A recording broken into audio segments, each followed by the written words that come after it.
सरकार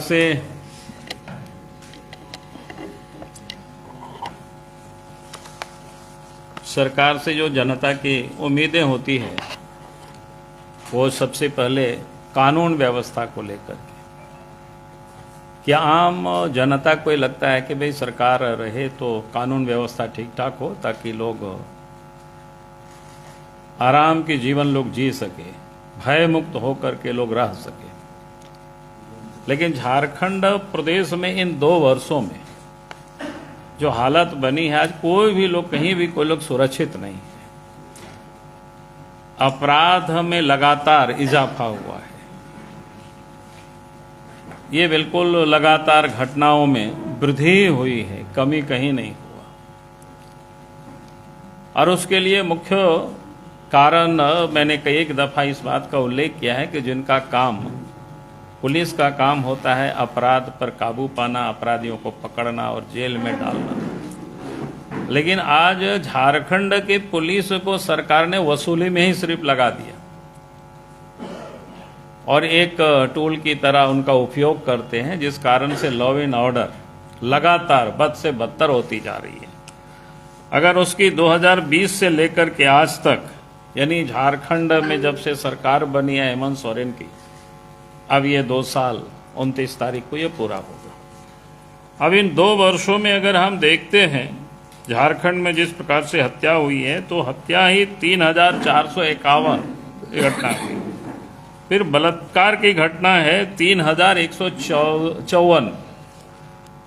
अब 3154 आप सोच लीजिए, 2 साल में, यानी 1 साल में 365 दिन होता है, 2 साल का दिन आप जोड़ लीजिए और प्रत्येक दिन कितनी घटनाएं हुई है बलात्कार की, महिलाओं के साथ जो घटनाएं हुई दुष्कर्म की, और उसमें भी छोटे छोटे बच्चे उसके शिकार हुए, और उसमें भी सबसे अधिक जो उसके प्रभावित हुए या शिकार हुई है तो ट्राइबल बच्ची हुई है, कमजोर वर्ग के बच्चे हुई है, और उसमें से दलित वर्ग के बच्चे हुए। यानी सरकार पूरी तरह से महिलाओं को सुरक्षा देने में नाकाम रही है।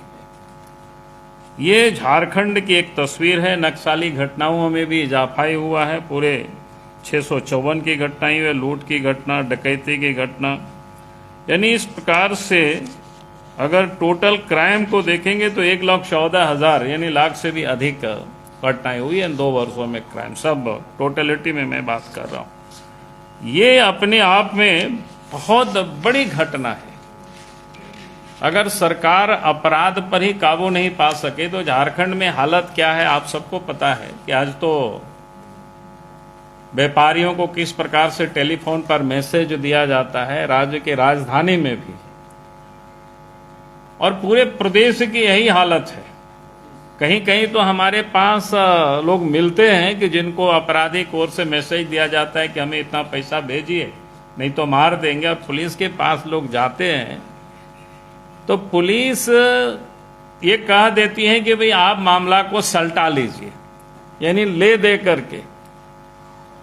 तो आप लोग बिल्कुल निराश, हताश जिसको बोल सकते हैं कि आप तो पुलिस को बताना भी लोगों ने, बहुत लोग छोड़ दिया, और वैसे बहुत सारे लोग अपने आप को बच के रहते हैं। या फिर आज स्थिति ये जो अपराध की झारखंड में, और उस अपराध का जो कारण मैंने आपको बताया कि ये बिल्कुल स्पष्ट है कि जिनका काम है अपराधियों को पकड़ना, जिनका काम है अपराध पर काबू पाना, पुलिस महकमे का ये सारे काम था। लेकिन पुलिस वालों को ही सरकार में बैठे हुए लोगों ने टूल्स की तरह उनको उपयोग करते हैं और फिर उनको वसूली में लगा रखें। पूरे प्रदेश में ये हाल है, आप सब लोग इससे अवगत होंगे। इन 2 वर्षों में विकास का काम तो बिल्कुल ठप से पड़ा हुआ है, कहीं कोई विकास का काम नहीं हुआ। इन 2 वर्षों में ना कहीं सड़कें बनी, ना कहीं कुछ योजनाएं, कुछ भी नहीं हुआ इस राज्य में। सरकार पैसा की रोने रोते रही, लेकिन अपने राज्य सरकार की छोड़ दीजिए, केंद्र की पैसों को भी ये सरकार ने खर्च नहीं करती। उस पर भी सरकार को कोई मतलब नहीं है कि इस राज्य में विकास हो।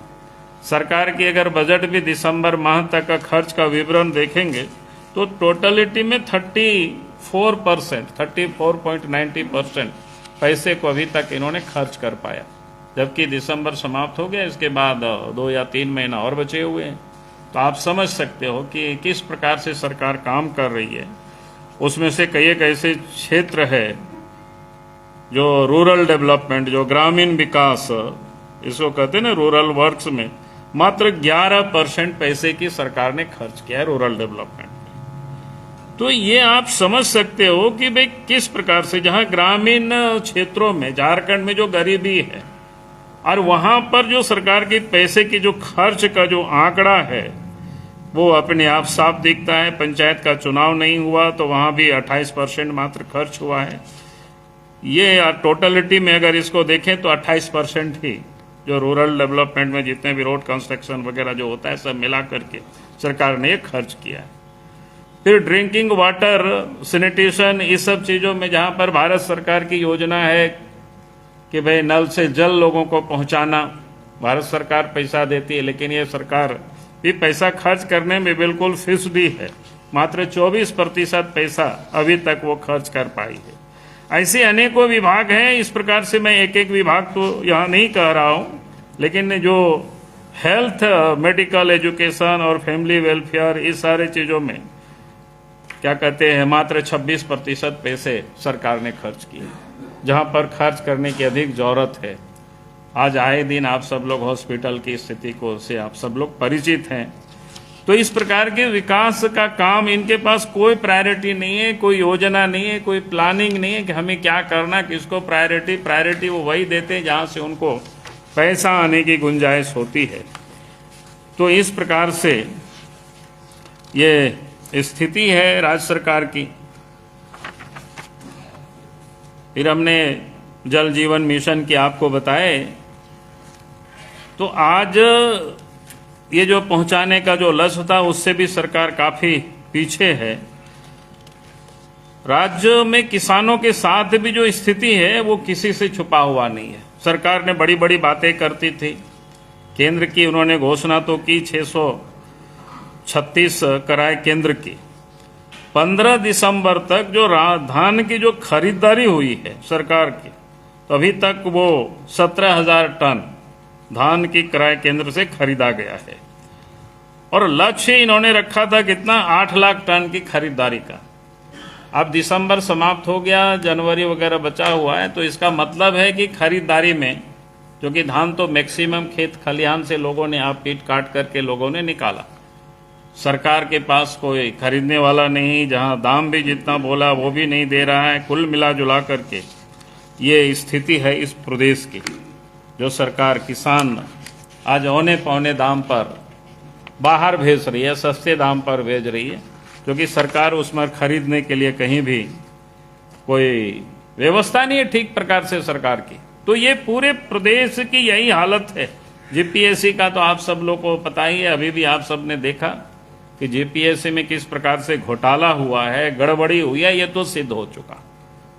जब नौजवानों ने सड़कों पर आंदोलन किया, उनको कागज लेकर के दिखाया, फिर पकड़ में आए तो 49 लोगों का जो रिजल्ट पास किया था उसको रद्द किया। और आज भी बिल्कुल स्पष्ट है कि भाई सरकार, नौजवान क्या मांग कर रहे हैं, उनका विज्ञापन में भी था ओएमआर सीट को जारी करना, लेकिन ओएमआर सीट आज तक सरकार, ये क्या कहते हैं, आयोग ने जारी नहीं किया। और सबकी मांग शुरू से विधानसभा में भी हम सब लोगों ने उसकी प्रयास की, भाई सरकार उस पर चर्चा करावे, लेकिन चर्चा करने से उस पर सरकार भागती रही, चर्चा ही नहीं कराए। बार बार विधायकों की ओर से चर्चा के लिए कार्य स्थगन प्रस्ताव भी लाया गया। हम लोग चाहते थे उस पर चर्चा हो, गड़बड़ी किस प्रकार से हुई है, क्योंकि जेपीएससी में एक तो एमआर सीट को सरकार जारी करना, जो गड़बड़ी हुई इसके पूरे मामले को सीबीआई से जांच करानी, और दूसरा जो बोर्ड में जेपीएससी में जो चेयरमैन है उनको बर्खास्त करे, जो बिल्कुल स्पष्ट हो चुका।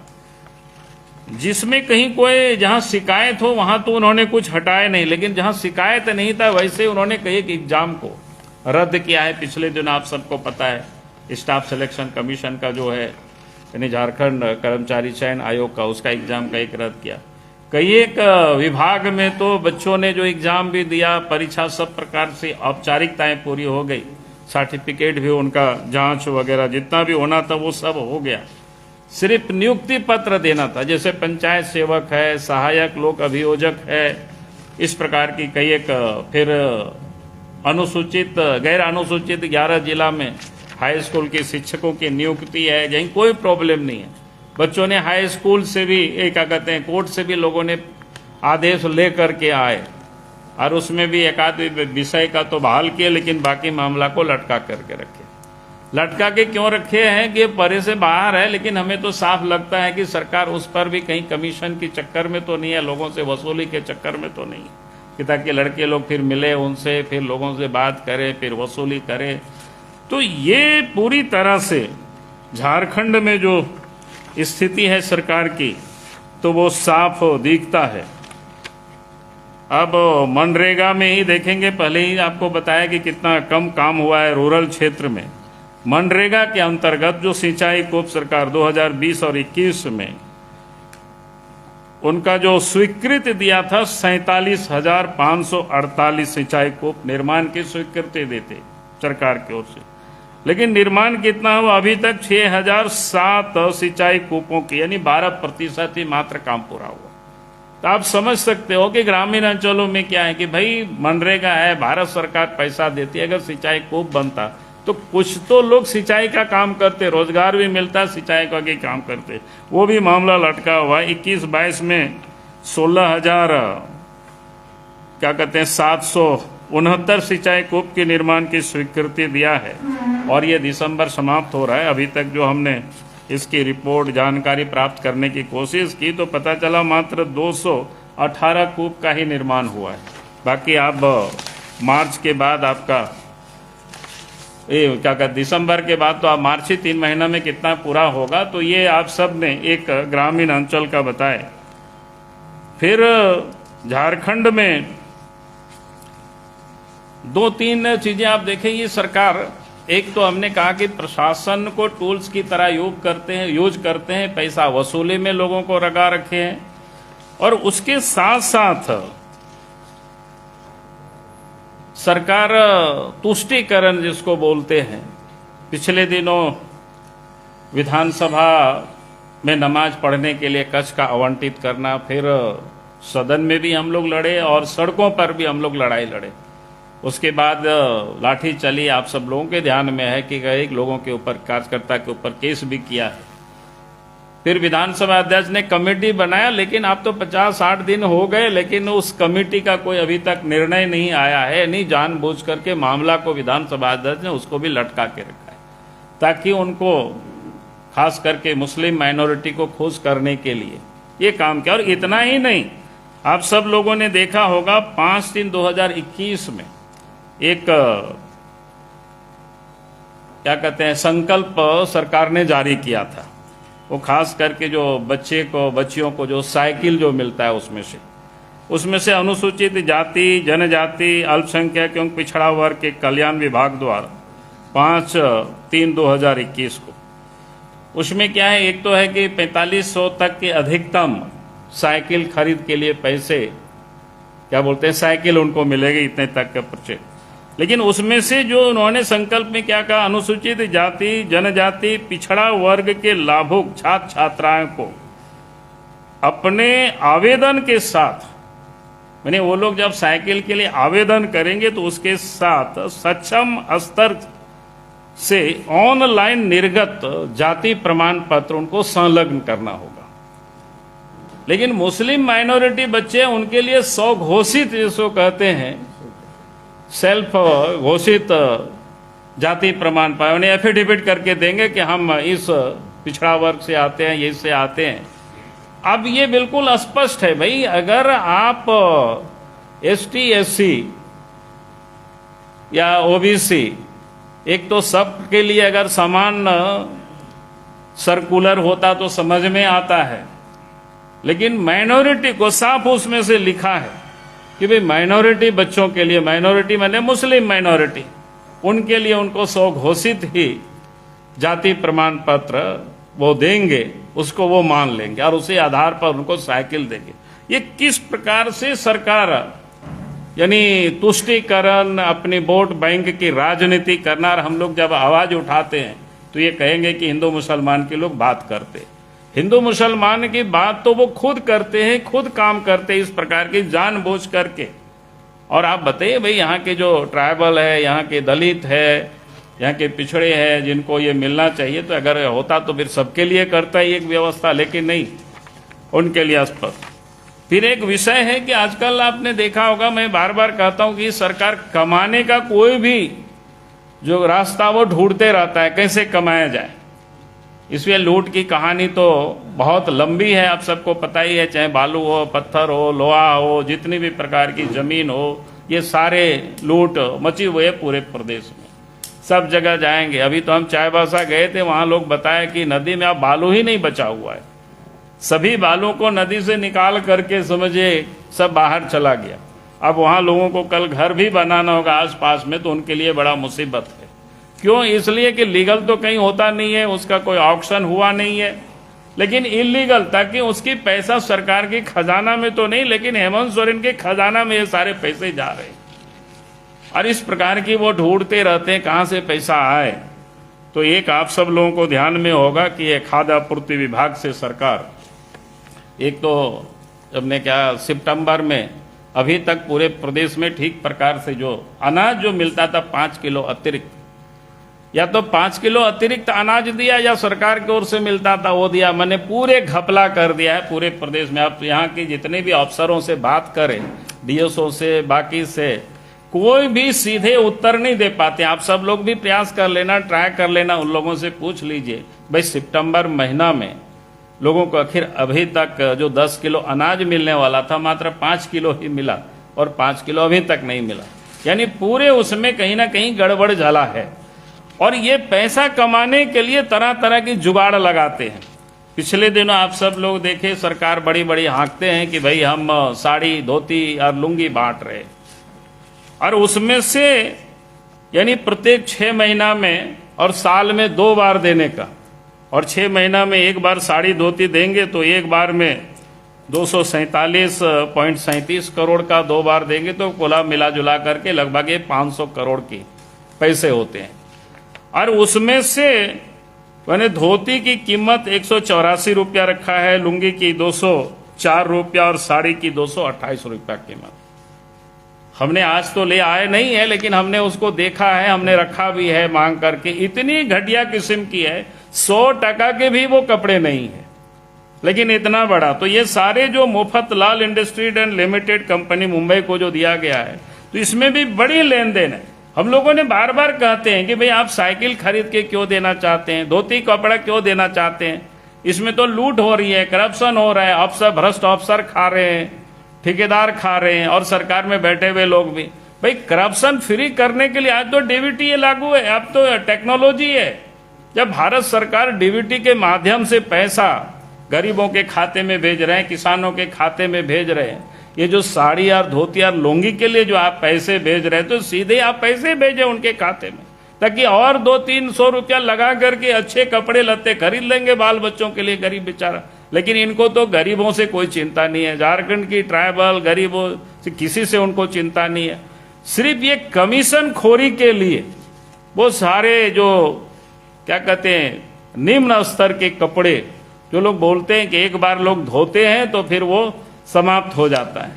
तो आज जो झारखंड में सरकार है, पूरे लूट जिसको बोलते हैं, लूट ही पूरे राज्य में लूट या लूट ही मची हुई है। तो मुझे लगा कि आपके समक्ष जो थोड़ी सी अद्यतन जो स्थिति, उसके बारे में मैंने आप अपने ओर से मैंने विषय को रखा है। शेष जो प्रदेश अध्यक्ष है, इनके ओर से आप सबके समक्ष सारे विषय आएंगे। बोलने के बाद जारी करिएगा। ठीक है।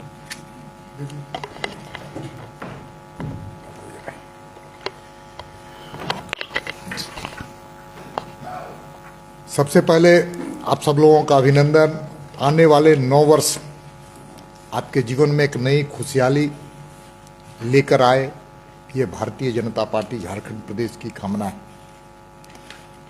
2 साल झूठ एवं लूट की सरकार और 2 वर्ष हेमंत सोरेन जी की सरकार, सभी मोर्चों पर विफल सरकार। किसी भी राज्य के विकास के लिए कुछ अवधारणाएं होती हैं, पानी, बिजली, सड़क, शिक्षा, चिकित्सा, कानून व्यवस्था, सभी मोर्चे पर यह विफल सरकार साबित हुई है। और यह सरकार मुंगेरी लाल के हसीन सपने दिखा करके झारखंड की जनता को दिग्भ्रमित करते हुए सत्ता पर आई। सारी बातों को बाबूलाल जी ने आपके समक्ष रखा है। तुष्टीकरण की सरकार, तुष्टीकरण करने वाली सरकार और विकास के प्रति, हम कह सकते हैं कि विकास के प्रति ये इनको विश्वास नहीं है, विकास के प्रति विश्वास नहीं करने वाली सरकार। पूरी तरह से हम कह सकते हैं कि केंद्र की सरकार, मैं लगातार वित्त मंत्री, भारत सरकार के वित्त मंत्री से और केंद्र सरकार के कई मंत्रियों से जाने का और मिलने का मुझे अवसर मिला और जान करके बड़ी अधिक हम सब लोगों को दुख हुआ कि झारखंड की सरकार योजना, प्रस्ताव किसी भी क्षेत्र में, चाहे सड़क हो, चाहे बिजली हो, पानी हो, शिक्षा हो, चिकित्सा हो, कोई भी ठोस प्रस्ताव लेकर के वहां नहीं जा पाई है। और जिसके चलते यहां पर हम कह सकते हैं कि सरकार को विकास के प्रति कोई रुचि नहीं। हम सबको जानते हैं कि केंद्र की सरकार लगातार सभी राज्यों में सड़कों का नेटवर्क खड़ा करने का काम किया, चाहे वो पक्ष की सरकार हो चाहे विपक्ष की सरकार हो। लेकिन यह सरकार ऐसी सरकार है, जब गडकरी जी के आग्रह पर कि सड़कों का आप प्रस्ताव भेजिए, आज तक सड़कों के लिए कोई प्रस्ताव इस सरकार ने नहीं भेजा। जो ग्रामीण अर्थव्यवस्था को ठीक करने के लिए जो सड़कों का निर्माण होता है, जिसको हम सबको जानते हैं कि प्रधानमंत्री ग्रामीण सड़क योजना कहते हैं, उसके पैसे आने के बाद भी ये सरकार ग्रामीण क्षेत्र में सड़कें बनाने के लिए कोई निर्णय नहीं ले पाई। विकास के प्रति इतनी, पूरे देश में अगर कहा जाए तो हम कह सकते हैं गरीबी के मामले में पिछड़ा हुआ। यह नीति आयोग का रिपोर्ट है, कुपोषण के मामले में सबसे पिछड़ा राज्य। इसलिए बाबूलाल जी ने सारे विषयों को रखा है। हम सबको जानते हैं कि चाहे बिजली का सवाल हो, और केवल डीवीसी के संदर्भ में केवल अपनी बातों को रखते हैं, लेकिन सच है कि डीवीसी केवल झारखंड को नहीं, देश के कई राज्यों को बिजली देता है और वो बंगाल को भी देता है, जहां पर टीएमसी की सरकार है। छत्तीसगढ़ को भी दे देता है, जहां कांग्रेस की सरकार है। कई राज्यों को देता है, सभी राज्य समय पर उसका भुगतान करते। लेकिन झारखंड की सरकार तो मुफ्तखोरी का आदत बन गया है, क्योंकि हाल में आप सबको जानते हैं कि ट्रांसफर पोस्टिंग से आय का अच्छा साधन, खनिज संपदा के तस्करी से अच्छी आमदनी, भले राज्य के राजस्व में नुकसान हो। इसलिए ये सरकार आज भी हम कह सकते हैं कि संवैधानिक संस्थाओं के खिलाफ काम करने वाली सरकार। इतनी हत्याएं हो रही हैं, आज मानवाधिकार का यहां पर कोई प्लेटफॉर्म नहीं है, आरटीआई का प्लेटफॉर्म नहीं है। लोकतांत्रिक संस्था इसलिए बना गया है कि जनता के हितों की वो रक्षा करे। इसलिए पूरी तरह से विफल सरकार है। हम सबको जानते हैं कि पेट्रोल और डीजल की कीमत देश के अधिकांश राज्यों ने कम किए हैं। जहां पर एनडीए और बीजेपी की सरकार है, वहां तो भेंट को कम करते हुए लोगों को राहत देने का काम किया है। लेकिन ये सरकार, जिसमें कांग्रेस के वित्त मंत्री हैं, कांग्रेस की साथ वाली सरकार है, और वो आज वैट कम ना करते हुए और केवल महंगाई का रोना रो रही है। इसलिए कांग्रेस भी इस सरकार के लिए पूरी तरह से दोषी है। इसलिए हम सबको जानते हैं, आने वाला संकट फिर जो अखबारों में जो सूचनाएं आ रही हैं कि कोरोना और उसके बाद ओमिक्रॉन का एक संकट इस राज्य में आने वाला है, इससे हम अभी से अगर आपदा प्रबंधन पर हम सब लोग ध्यान न देंगे तो भयानक और भयंकर संकट आने की संभावनाएं। कई राज्यों ने ओमिक्रॉन को टेस्ट करने के लिए, जिसको हम कह सकते जीनोम सीक्वेंसिंग, यही नाम है, ये एक मशीन है जिसके माध्यम से ओमिक्रॉन की जांच होती है।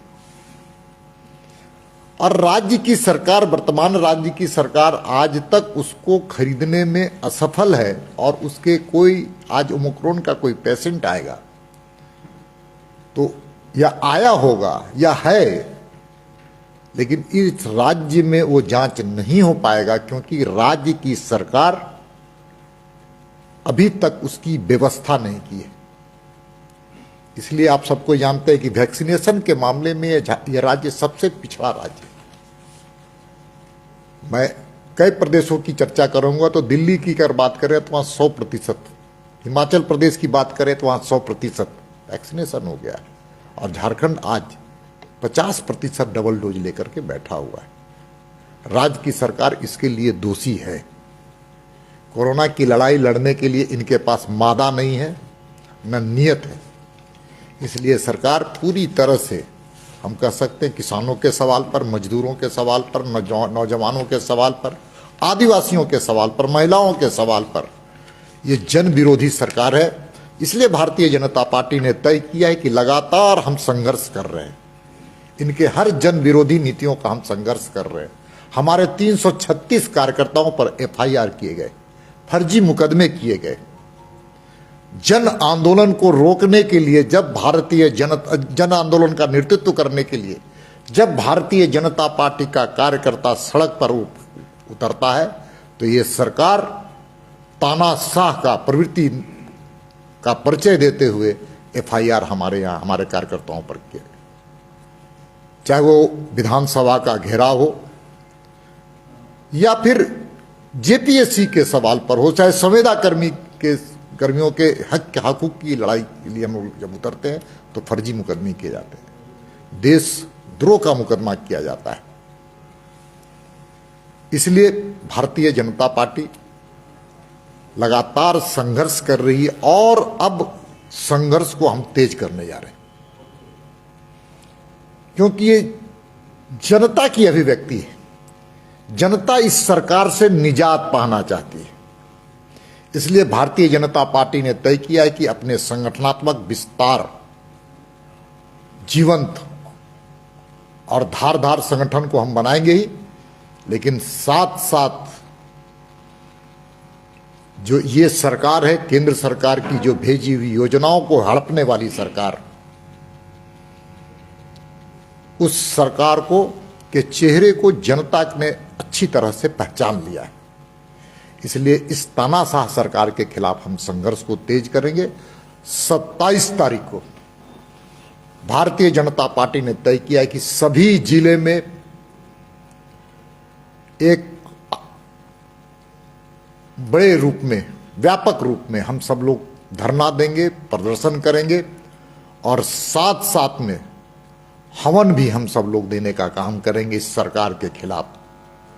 एक एक विषयों पर हम सब लोग गंभीरता से वहां पर चर्चा करते हुए हवन का भी कार्यक्रम करेंगे। हम इस सरकार को 29 तारीख को, ये सरकार के 2 वर्ष पूरे होने वाले, 29 तारीख को भारतीय जनता पार्टी की जितने वरिष्ठ कार्यकर्ता हैं, पदाधिकारी हैं, वे फेसबुक में लाइव होंगे और आम लोगों के बीच हमारा ये संदेश जाएगा कि ये सरकार से निजात पाने वाले एक राजनीतिक दल के रूप में भारतीय जनता पार्टी है। इसलिए हम आने वाले दिन में संघर्ष को तेज करेंगे और सरकार के हर जन विरोधी नीतियों को पहले भी हम घुटने टेकने के लिए मजबूर किए हैं। चाहे रूपा तिर्की का मामला हो, चाहे JPSC का मामला हो, चाहे संविदा कर्मियों का सवाल हो, चाहे भूखल घासी का सवाल हो, हर मुद्दे पर हम सब लोगों ने आंदोलन करते हुए सरकार को घुटने टेकने के लिए मजबूर किया आगे भी इस सरकार को जन विरोधी नीतियों और खासकर तुष्टीकरण की राजनीति के खिलाफ हम सब लोग संघर्ष को और तेज करेंगे। हमारी ओर से इतनी ही बात थी।